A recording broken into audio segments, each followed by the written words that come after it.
अरे बच्चों, आप सभी का ऑनलाइन स्टडी में स्वागत है।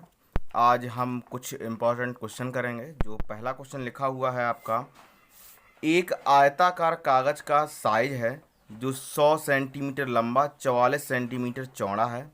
इस कागज को इसकी लंबाई के अनुदिश मोड़कर एक बेलन बनाया गया है। उस बेलन का आपको आयतन ज्ञात करना है। तो ध्यान दीजिए, ये एक कागज है, मैंने कागज का टुकड़ा लिया हुआ है। इसकी जो लंबाई है वो 100 सेंटीमीटर है और चौड़ाई कितनी है, 44 है। और इसको किसके अनुदिश मोड़ा गया है, लंबाई के अनुदिश। तो हमने लंबाई के अनुदिश इस तरह से मोड़ दिया। जब हम लंबाई के अनुदिश ऐसा बेलन बनाएंगे तो आप ध्यान दीजिए, ये जो लंबाई थी इसकी, तो ये आपकी क्या हो जाएगी, परिधि हो जाएगी। क्या हो जाएगी, परिधि। तो परिधि हो जाएगी, यानी परिधि कितनी हो गई, 100 सेंटीमीटर, जिससे हम क्या निकाल लेंगे, त्रिज्या निकाल लेंगे। और जो चौड़ाई होगी वो चौड़ाई क्या हो जाएगी, ऊंचाई हो जाएगी बेलन की। तो अब क्लियर है, चौड़ाई भी पता लग, परिधि भी पता लग गई, परिधि से हमने त्रिज्या निकाल ली और इसके बाद ऊंचाई भी पता लग गई है। तो हम बेलन का आयतन आराम से ज्ञात कर सकते हैं। चलिए देखिए कैसे ज्ञात करेंगे। तो परिधि कितनी है, बेलन के आधार की परिधि कितनी हो जाएगी, 2πr, जो कि कितनी हो जाएगी, 100 सेंटीमीटर। यानी कि r बराबर कितना होगा, 100/2π। तो ये 2 से ये काट दीजिए, तो यही हो जाएगा 50/π सेंटीमीटर। मैं पाई की वैल्यू नहीं रख रहा हूँ। चलिए r आ गया। h कितना हो जाएगा, जो उसकी चौड़ाई होगी, जो उसकी क्या होगी, चौड़ाई, यानी कि कितना हो जाएगा, 44 सेंटीमीटर। इस तरह से ये कागज़ का टुकड़ा था और इसको मोड़ के हमने इस तरह का एक बेलन बनाया है। तो ये जो ऊंचाई होगी, वह जो ये चौड़ाई होगी वही इसकी क्या हो जाएगी, ऊंचाई, यानी 44 ये भी है, 44 ये भी है। और जो इसका ये घेरा बना हुआ है ये 100 सेंटीमीटर का होगा, जो उसको हम बोलेंगे परिधि। तो परिधि से हम त्रिज्या ज्ञात कर लिए, यानी कि आर पता लग गई और एच पता लग गया। अब क्या पूछा गया आपको, बेलन का आयतन। बेलन का आयतन कितना हो जाएगा, पाई आर स्क्वायर एच, यही तो फार्मूला होता है। पाई की वैल्यू आप नहीं रखिएगा, आर की वैल्यू कितनी है, 50/पाई। इसका स्क्वायर करें यानी कि 2 बार गुणा हो जाएगा, 50/पाई गुणा 50/पाई। और एच की वैल्यू कितनी है आपकी, 44। चलिए ये पाई से एक पाई कट जाएगा, यानी क्या हो जाएगा, 50 गुणा 50 गुणा 44 बटे कितना हो जाएगा, पाई की वैल्यू 22 और बटे 7 होगा तो ऊपर गुणा हो जाएगा। तो 22 दूनी 44, यानी कितना आएगा, 50 गुणे 50 गुणे 2 गुणे 7। चलिए इन दोनों सभी का मल्टीपल कर लीजिए। 50 गुणा 50 में करेंगे तो 2500 यानी 2500 हो जाएगा। फिर इसका 2 में करेंगे, फिर 7 में करेंगे, तो कुल मिला के 25 दूनी 50 और 7 35, यानी 350 और 2 जीरो ये आपकी हो जाएंगी, यानी कि कितना हो जाएगा, 35,000 सेंटीमीटर क्यूब उसका आपका आयतन हो जाएगा। ठीक है। नेक्स्ट क्वेश्चन आपका दिया हुआ है, एक ठोस बेलन के आधार का व्यास कितना है, 16 सेंटीमीटर है, यानी कि त्रिज्या आपकी कितनी हो जाएगी, 8 सेंटीमीटर हो जाएगी। ऊंचाई कितनी है, 2 सेंटीमीटर है उसकी। इसे पिघलाकर समान माप के कितने गोले बनाए जा रहे हैं, 12 गोले बनाए जा रहे हैं। प्रत्येक गोले का व्यास आपको ज्ञात करना है। तो क्या हो जाएगा, एक बेलन है और उससे कितने गोले बना रहे हैं, 12 गोले बना रहे हैं, 12 गोले पिघलाकर। तो इधर बेलन का आयतन बराबर 12 गुणे गोले का आयतन, एक गोले का आयतन, 12 गुणे एक गोले का आयतन। बेलन का आयतन बराबर होगा 12 गुणे एक गोले का आयतन। चलिए, अच्छा, बेलन का आयतन कितना होता है, पाई आर, त्रिज्या हम 1 मान ले रहे हैं, स्क्वायर एच बराबर 12 गुणे इस गोले की त्रिज्या हम मान ले रहे हैं R2, यानी 4/3 पाई R2 और क्यूब। क्लियर। अब देखिएगा, पाई से तो पाई कट जाएगा। क्लियर।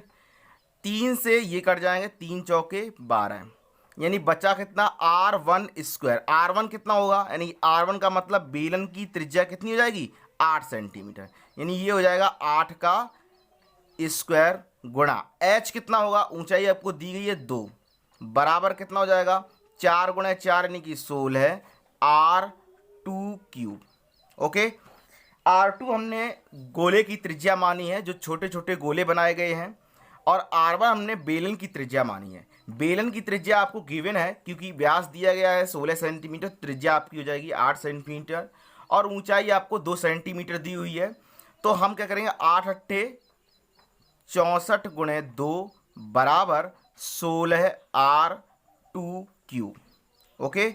फिर इसके बाद देखिए, 16 चौके 64, यानी 4 दूनी कितना होगा, 8, बराबर हो जाएगा R2 क्यूब।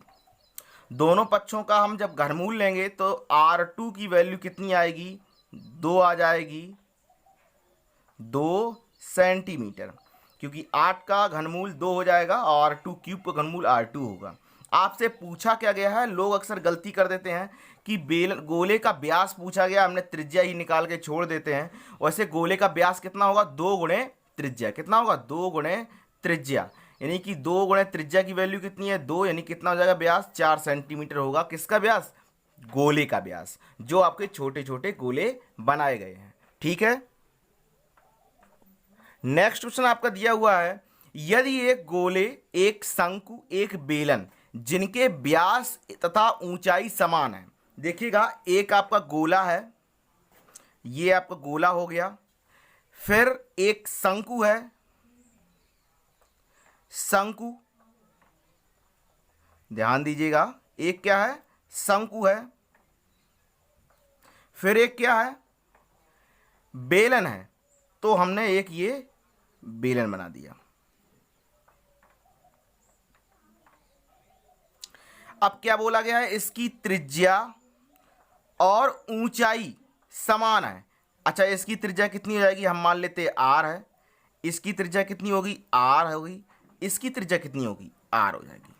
क्लियर, कोई प्रॉब्लम नहीं है। ऊंचाई, गोले की ऊंचाई कितनी होगी, जितना व्यास होगा, यानी कितनी रहेगी, 2R। कितनी होगी ऊंचाई, 2R। अगर इस गोले की ऊंचाई 2R है तो इस शंकु की ऊंचाई कितनी हो जाएगी, 2R। इस बेलन की ऊंचाई कितनी हो जाएगी, 2R। आप लोग बात समझ पाए हैं कि तीनों की ऊंचाई भी बराबर है और तीनों की त्रिज्याएं बराबर हैं। तो हमने त्रिज्या R मानी, इसकी भी R मानी, इसकी भी R मान ली है। अब गोला इतना ऊंचा अगर है तो उसकी त्रिज्या ऊंचाई कितनी हो जाएगी, जितना व्यास होगा, क्योंकि व्यास मैक्सिमम होता है, तो व्यास कितना होगा, 2R होगा। और उतनी ही ऊंचाई शंकु की है, तो शंकु की ऊंचाई कितनी हो जाएगी, 2R। और उतनी ही ऊंचाई बेलन की है, तो कितनी जाएगी, 2R। क्लियर, अब कोई प्रॉब्लम नहीं है। आप क्या करेंगे, इन तीनों का आयतन का अनुपात पूछा गया है। ठीक है, तो हम इधर इसका आयतन लिखेंगे, इधर इसका आयतन लिखेंगे, इधर इसका आयतन लिखेंगे। चलिए लिखते हैं, पाई R स्क्वायर, सॉरी, गोले का आयतन कितना होता है, 4/3 पाई R क्यूब। ओके। फिर अनुपात का साइन, इसका आयतन कितना होता है, 1/3 पाई R स्क्वायर H की वैल्यू कितनी है, 2R। फिर अनुपात लगाएंगे। अच्छा, बेलन का आयतन कितना होता है, पाई R स्क्वायर, H कितना है, 2R। Okay, clear. अच्छा, अब जो तीनों में समान हो उसको अलग कर दो। पाई इधर भी है, पाई इधर भी है, और पाई इधर भी है, तो ये तीनों से एलिमिनेट हो जाएगा। इधर आपका R क्यूब है, इधर देखिए R square into R, R cube हो जाएगा, ये एलिमिनेट हो जाएगा। इधर देखिए R स्क्वायर इंटू R है, तो ये R क्यूब हो जाएगा, ये भी एलिमिनेट हो जाएगा। यानी पाई R क्यूब तीनों से अलग कर दीजिए, यानी कितना बचेगा, 4/3 बचेगा, अनुपात 1/3 बचेगा, और अनुपात कितना बचेगा, इधर तो 2 बचेगा, और ये गुणा 2 और है, और इधर कितना है 2। चलिए आप ध्यान दीजिए कि तीनों में 3 तो है नहीं, तो हम 3 का सभी में गुणा कर दे रहे हैं। कितने गुणा कर दे रहे हैं? 3 का। तो जब इसमें हम 3 का गुणा करेंगे तो 3 से 3 कट जाएगा, यहाँ कितना बचेगा? 4 बचेगा। इसमें गुणा करेंगे तो 3 से 3 कट जाएगा, कितना बचेगा? 2 बचेगा। इसमें जब 3 गुणा करेंगे तो 3 दूनी 6 हो जाएगा। ओके, अब इसके बाद क्या करेंगे? देखिए इसमें 2 कॉमन है तो 2 को बिल्कुल अलग कर दीजिए, यानी कि 2 दूनी 4, 2 एकम 2 और 2 तिया 6। ये आपका अनुपात हो जाएगा किसमें? आयतनों में। पहले का 2 अनुपात होगा गोले में, शंकु हो गया और बेलन हो गया। 2:1:3। क्लियर बच्चों? तो आज के लिए इतना ही। Thank you.